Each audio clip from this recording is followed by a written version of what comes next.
Back in the 1950s, Ian and Bernadine Hagan visited their very good friends, the Kaufmans, who had just completed their home, Falling Water.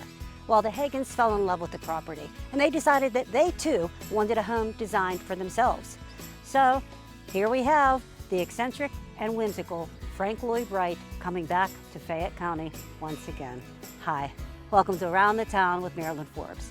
I've talked many times about there being gems in our own backyard. While Kentuck Knob might not be as well known as its sister house that's about 4 miles down the road, its attention to detail and whimsy still make this a magnificent property and a sparkling gem all in itself.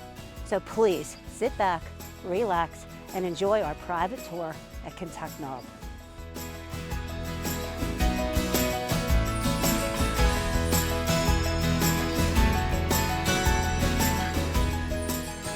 Well, folks, as promised, we are here now at Kentuck Knob, and we have with us Tim. Tim is the manager. Welcome, Tim. Thank you. And he's going to give us a little bit of a history and a background of what we have here before we venture to the house. So tell us, Kentuck Knob, tell us about it. Well, this house, of course, was designed by American architect Frank Lloyd Wright back in 1954 for Mr. I.N. Hagan and his wife Bernadine. They owned and operated the Hagan Ice Cream Company out of nearby Uniontown, Pennsylvania, which is, of course, a small town just on the other side of the mountain from here. So we like to call this the house that ice cream built. Construction on the house was completed in 1956. The Hagans moved in that summer, and they lived here year-round for almost 30 years. This was a year-round residence for the Hagans. It was not a vacation home like nearby Falling Water was for the Kaufman family. By the early 1980s, though, Mr. Hagan's health was in decline. They decided to move off the mountain, move back down to the city of Uniontown to be a little closer to doctors and hospitals, family and friends. They made the difficult decision to put this house up for sale.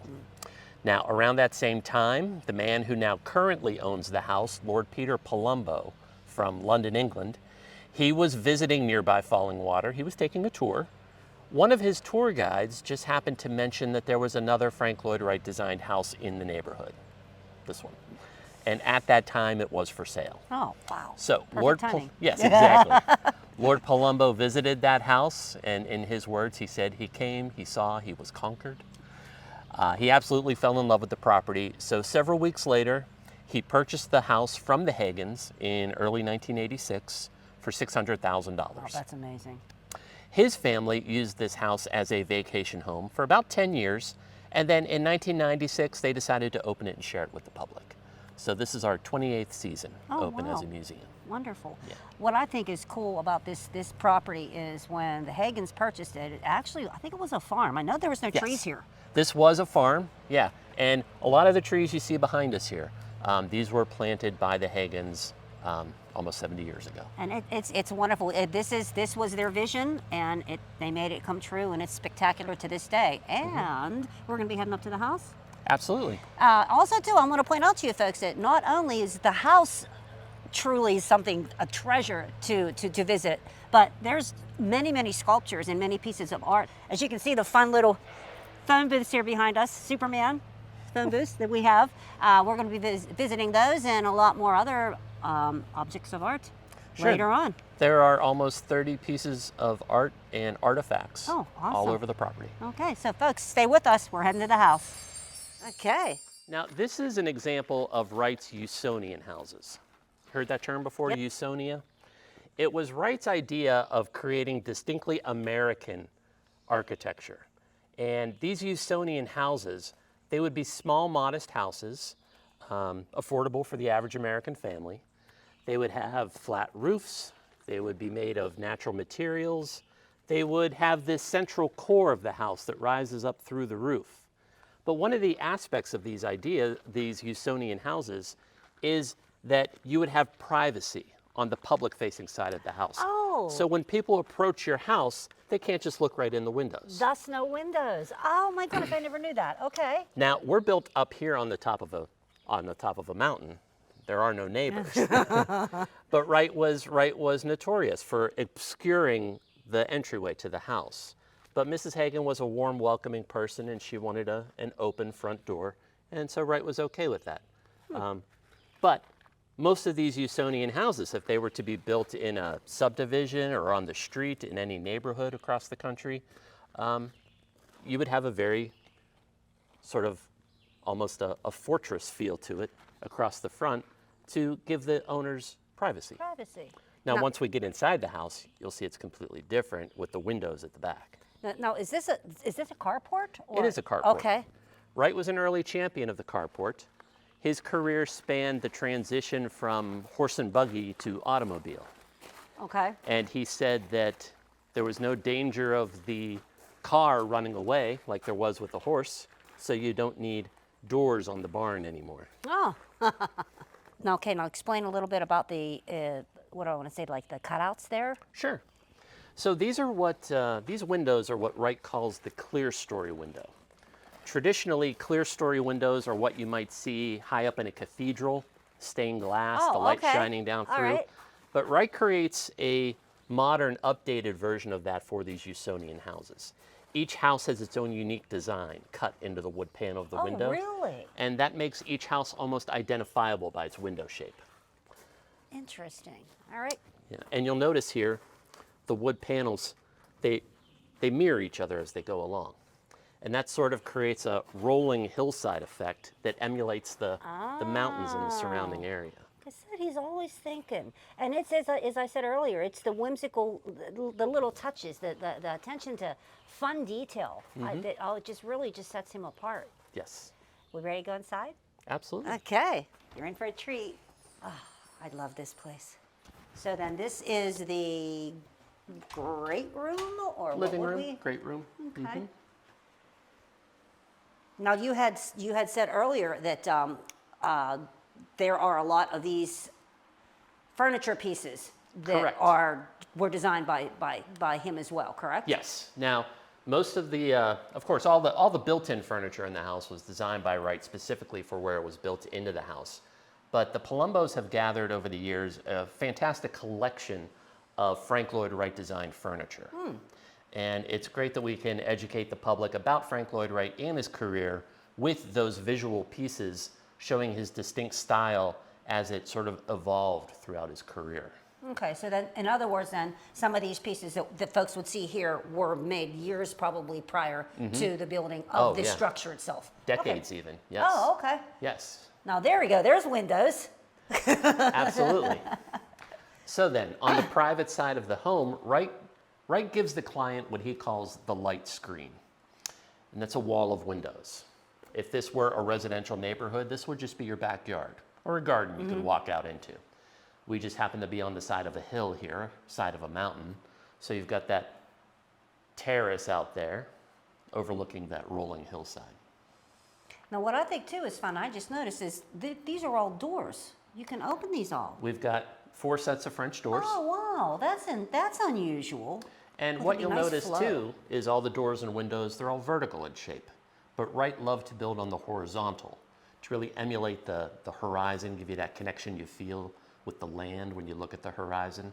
So all those vertical windows create a long horizontal connection out into nature. Now see, this is I think this is homey. As we had said earlier, I could see living here. This is so nice. Absolutely, it's very warm and welcoming inside the house. And that's part of the natural materials. You've got the stone that's very warm in tone, and then the red tidewater cypress wood all throughout the house is also very warm. Oh, that's very pretty. I'm sorry, what was it again? Tidewater red cypress. Oh, wow. Let's head back this way. Okay. Mrs. Hagan requested from Frank Lloyd Wright a small window on this side of the house. She wanted to be able to see her husband coming home from work at night. Oh. Guests coming up her driveway. Now, Frank Lloyd Wright is not going to just pop a small window into the wall. He created what we call an invisible window.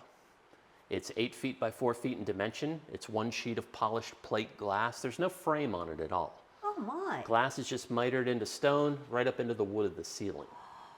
Oh, wow. And you'll notice the planter outside, it sort of mirrors the planter inside. Yes.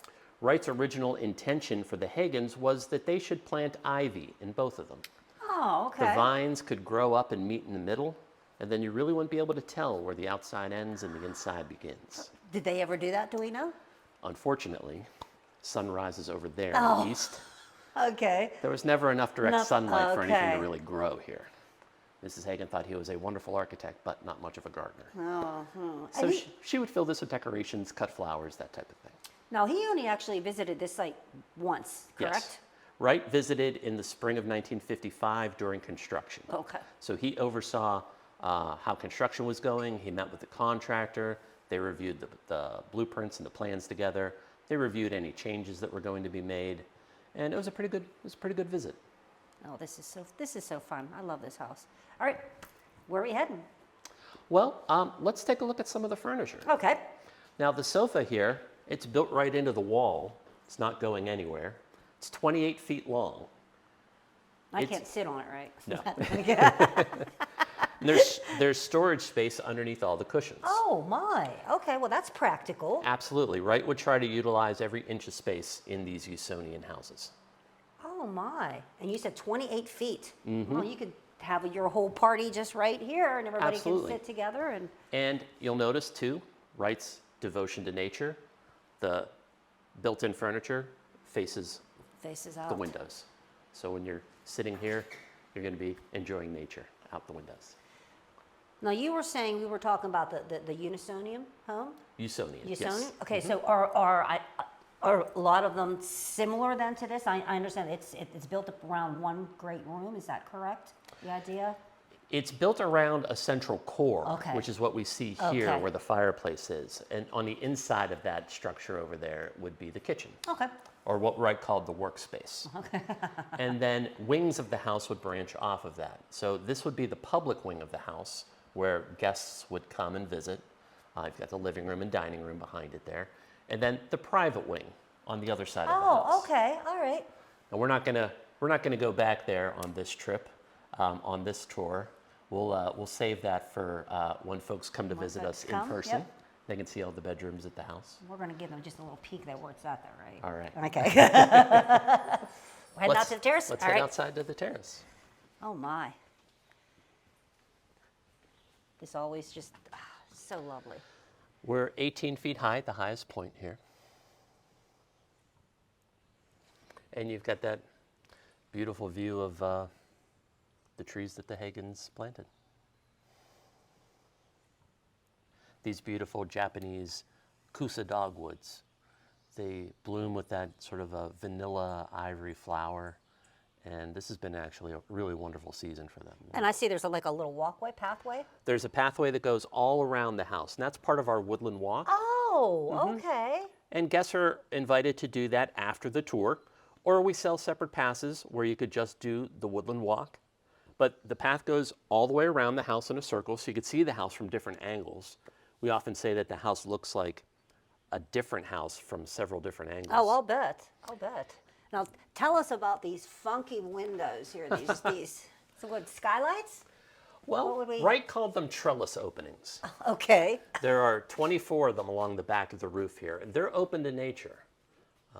So if any strong winds were to blow into this terrace, instead of getting trapped in here and pushing up at the structure like a giant sail, that pressure can be released. It minimizes the potential for wind damage to the roof and lightens the load just a little bit. Wait, so there's nothing in there? There's nothing in there. Oh, really? Oh, I thought there. That's See, something you can I touch. Just- Yay, David! Something I can touch. Oh, that's so cool. And as you can see, they make a really neat pattern here as well. Yes, and Mrs. Hagan said after living here for so long, she could pretty much tell the time of day. Really? By where the hexagons were out here. Almost on the like a patio. natural sundial. Well, not Exactly. natural, but a Frank Yeah. Lloyd Wright sundial. Exactly. Wonder if he meant that. Oh, I think he Probably. did. Yeah. Probably. I guess, like I keep saying, he just seems like he was always thinking. He put thought into everything.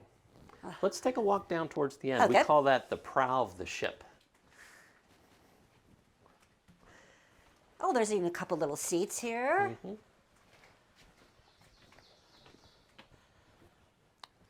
Now you'll see again these sharp angles. And that's where the house extends out into nature.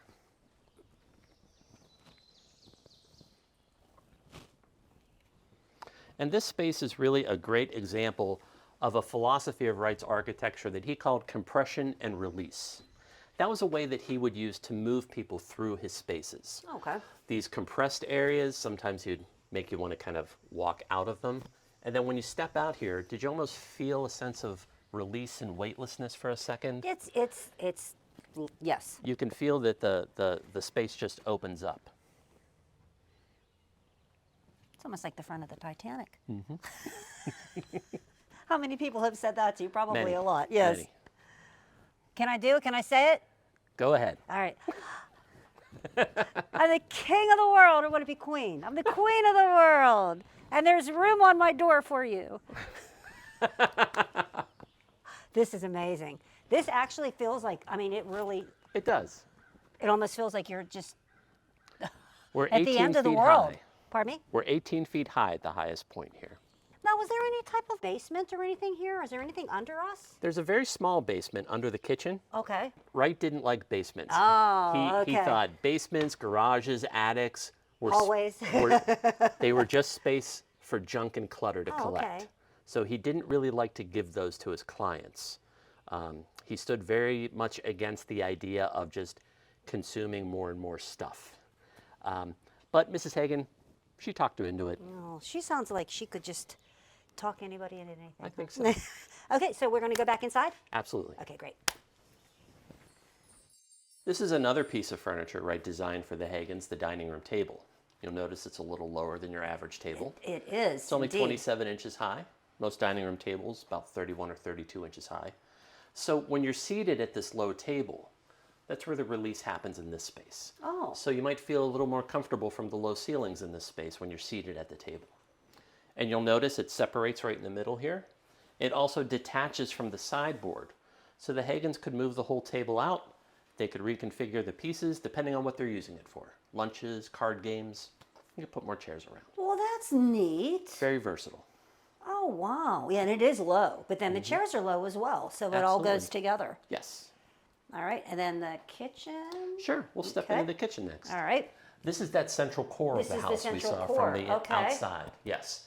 So the roof here, ceiling is 14 and a half feet. Okay. So when you step in, it almost feels like a cave-like entrance, and then you're released again into this space. I love the stove. That's Mrs. Hagan's original oven. Is it really? Oh my Lord. Does She it loved work? to cook. Absolutely. Oh, it does does. it really? I was Absolutely. kidding. Okay. It's Westinghouse, Pittsburgh company. There you go. Mrs. Hagan, when she moved in, she loved to cook. The kitchen was the most important space in the house to her. And so she said she wanted the largest oven she could find. This was it. She said she chose this out of a catalog because the advertisement in the catalog showed you could roast 2 turkeys if you were side by side. Oh, okay. All right. Turkeys were smaller. Small in 1956. Yeah. It's electric. It still works. Oh my. And these are Mrs. Hagan's original cooktops. Oh, okay. They're called fold-back surface units by Frigidaire. And when the burners cooled off, when you're done cooking, these fold up. You get your counter space back. Wow. Oh my. Not too long after they were installed here, they were discontinued. Nobody was buying them. They were a little too futuristic looking, a little too expensive for the 1950s. Oh, my They just didn't goodness. sell very well. They're so cool though. What a great space saver though Absolutely. too. For somebody that doesn't have like a lot of counter space to work with. And Mrs. Hagan chose stainless steel for those counters. Working in the ice cream business, the food service industry, they were familiar with stainless steel as a work surface, very durable, very easy to clean. And she chose cork for her floors. She thought cork tile might be a little softer on her feet, Oh. a little more forgiving if she dropped a dish or a glass. Right. And she loved to cook. She loved spending time in her kitchen. So she wanted to be as comfortable as possible. And then now down the hall, this is not where we're going. Right. So part of that Usonian design philosophy is centralizing the kitchen in the house, which no one had really done before Frank Lloyd Wright. And so you get the dining room this way, easy access, and then the bedroom wing this way, easy access as well. Yeah, we're going to save that for when guests visit. Yes, you have to come on the tour for that You one. can take a peek down the hallway there. And there's actually 3 bedrooms down there, is that correct? There's a 3 main bedrooms bedroom at the end, and 2 baths. and there's 2 bedrooms off to the right there. All right. David's not allowed to go any further. one thing that I noticed every time I've been here is that there's a little teeny tiny skinny Yes. hallway. And Yes. I understand, tell me about the Pullman. I've never heard that before. Well, Wright believed that hallways were a waste of space. Okay. Now the main hallway here, he included bookshelves, so he could call it a gallery. Okay. But he thought if you can squeeze through the hallway of a Pullman coach car, then that's wide enough Okay. for anybody. Now I've mentioned a few times Mrs. Hagan loved to cook. And so when they would meet with Wright over the months before construction started on the home, she would always ask Wright for more and more space in this kitchen. So Wright would erase the wall and push it back. Oh, okay. Erase it again, push it back. back again. All right. And that's how that hallway behind it ended up being only 21 inches wide. Okay. So in other words, what you're saying, originally it was a little bit wider than what it. Okay. Yeah. Oh, that makes sense. All right. Okay. Well, let's go around. Come on. All right. Let's squeeze wait. through.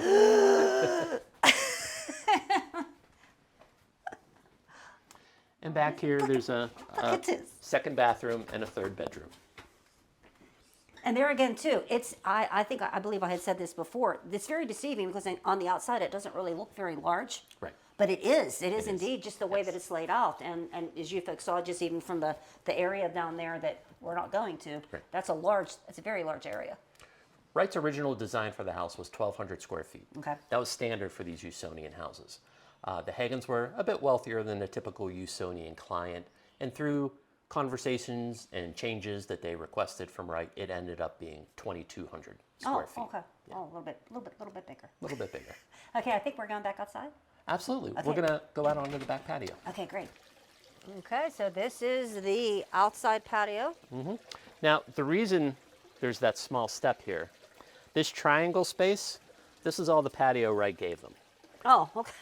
Wright designed this to be a small patio with a grass backyard. Okay. But the Hagans wanted more outdoor entertaining space. And so they put down more flagstone and gave themselves a nice large patio. And I do believe, wasn't this Bernadine's idea? She wanted to be able to hear the water through her Mrs. bedroom Hagan, window? yes. Okay. She loved the sound of the water at nearby falling water. And so she wanted a water feature of her own. And so this was added right after the house was built. She called it her little falling water. Oh. And this section of the house here, this is the bedroom wing of the house. So summertime, windows open, you've got that relaxing sound of water just right outside the windows. And this is actually one of my favorite times of day to do tours because the sun's in just the right place. You see the way it reflects off the water onto the house, onto the wood. It's just a really beautiful feature. Okay, are we going to go and take a look at the view then? Sure. I'd like you to explain Absolutely. the significance of the view. We usually end the tours right about here on the back patio, but we always send everyone out to the view first. Okay. We want them to experience that magnificent view of the Youghiogheny River Gorge. Now, when people come and they do the tour with you, about how long does something like that take? It's anywhere between 45 to 55 minutes. Okay, then if they want to incorporate a walk, say maybe 2 hours, two and a Yeah. half, okay. And one of the great things about where we're located is we are only 6 or 7 miles away from falling water. And folks can see both houses in a single day. Right. And it's a great experience to compare and contrast the two houses because you can see so many similarities, but so many differences. So many differences. Now this is just lovely. Oh my, what a view. It never disappoints. No This matter must be truly magnificent in the fall. no matter the season, no matter the weather, it is just wonderful up here. This is where the Hagans sort of expected their house to be. They thought it would be at the edge of this magnificent view. Wright said, No. one cannot live with grandeur on this scale Oh, on really? a daily basis. Is that what he said? It would get tired. By tucking the house into the hill, he said that was more of the domestic view. Oh, okay. And you wonder if maybe he just didn't want his house to compete with the view. That could be. But it also keeps the view special. It's just a few yards away from the house. You have to walk out to enjoy it. Now, do you know, were they surprised whenever they heard his vision wasn't exactly what they thought theirs was? I think they were. Eh, Yeah. Okay. But I bet you they were They trusted pleasantly him. surprised. Yes. Yeah, the man knew what he was doing. He absolutely did. Okay, so I believe we are probably now going to go and take a little bit of a walk through some of the sculptures and Absolutely. visit with those and Yeah. show just a little bit because we Yeah. want people to come and see everything. Yeah. Stick with us. Well, now for a little bit more of some outside fun, we're going to be going on the Woodland Walk. Yes. Okay, and it's right back here behind these super cool that we are not allowed to touch phone booths. Are there phones in there? Some of them do have the Oh. original phones in them, yes. Oh my. All right, let's go. All right. Okay, so this is right off of the parking area, The visitor center. visitor center. We've got lots of great gifts and souvenirs for nature lovers, Frank Lloyd Wright fans. And continuing in the spirit of the Hagans, we continue to serve ice cream to our guests. So is So this our down first here- stop? Okay. Yeah. Down here, we've got a few pieces we can take a look at. I like him. Yes, this is a fan favorite of folks who visit. This is by a sculptor named Wendy Taylor. His name is Troilus, after the king of Troy. Oh, okay. And he is made out of bronze? Yes. Okay. He must weigh a lot. Yes, I'm sure he does. So then there's more down here? Yeah, Oh, okay. this pond is fed by a natural spring. Oh, okay. And then we've got two smaller ponds over here, and one of them houses another piece of sculpture that is situated just perfectly for it. Oh, now that's neat. Yeah. And is this by a different artist then? This was by an American artist named George Rickey, and this is 3 right angles. And it's 3 right angles. And it's 3 right angles. And when we get a little bit of a breeze blowing through the woods here, those pieces, they're aluminum, so they're light enough to be moved by the wind. Really? And so they'll spin, and it really makes for a beautiful effect over the water. It's very visual. Kinetic sculpture is, it's the Palombos love those types of pieces. So we'll head back up to the main trail, Okay. and we'll continue out the way we were going. And just a few minutes beyond where we're at now is a piece of the Berlin Wall. Oh, that's amazing. Tell us what this is. This is a slab of the Berlin Wall. Oh, When the wall came down in 1990 to raise money for the city of Berlin, pieces of it like this were auctioned off. Lord Palumbo purchased 6 pieces, and he shipped 3 of them over here to the United States. 2 of them are on display on the property here, and 1 is on loan to the collection at Nemacolin Woodlands. and this is how high? I'm not sure. I think probably about 12 feet. I was going to say about 12. Yeah. And you can see the rebar. Mm-hmm. Now you can see the graffiti on this side. This Yes. was the western side of the Okay, wall, there's nothing on where it? the city was free. And then on the reverse side, there's nothing, where there probably would have been a scaffolding for soldiers to walk across it. Yeah, you can almost see there's almost something here. The artist who did the graffiti on this piece, his name was Indiano. It says "create." Oh my. Well, Tim, thank you so much for sharing your treasure with us here today. You folks got to see just a little bit of what Kentuck Knob is all about. We want you to come and actually get on the shuttle or take a walk or both and really get to experience this property up close and personal, and you'll get to see all of it. So again, please tell us what the website is real quick so folks know where to go and what times to come here and everything. Absolutely. It's kentuckknob.com. You can get your tickets there. We're open from March through December, closed January and February. And you can find more information about the store there, or follow us on social media at Instagram, Facebook.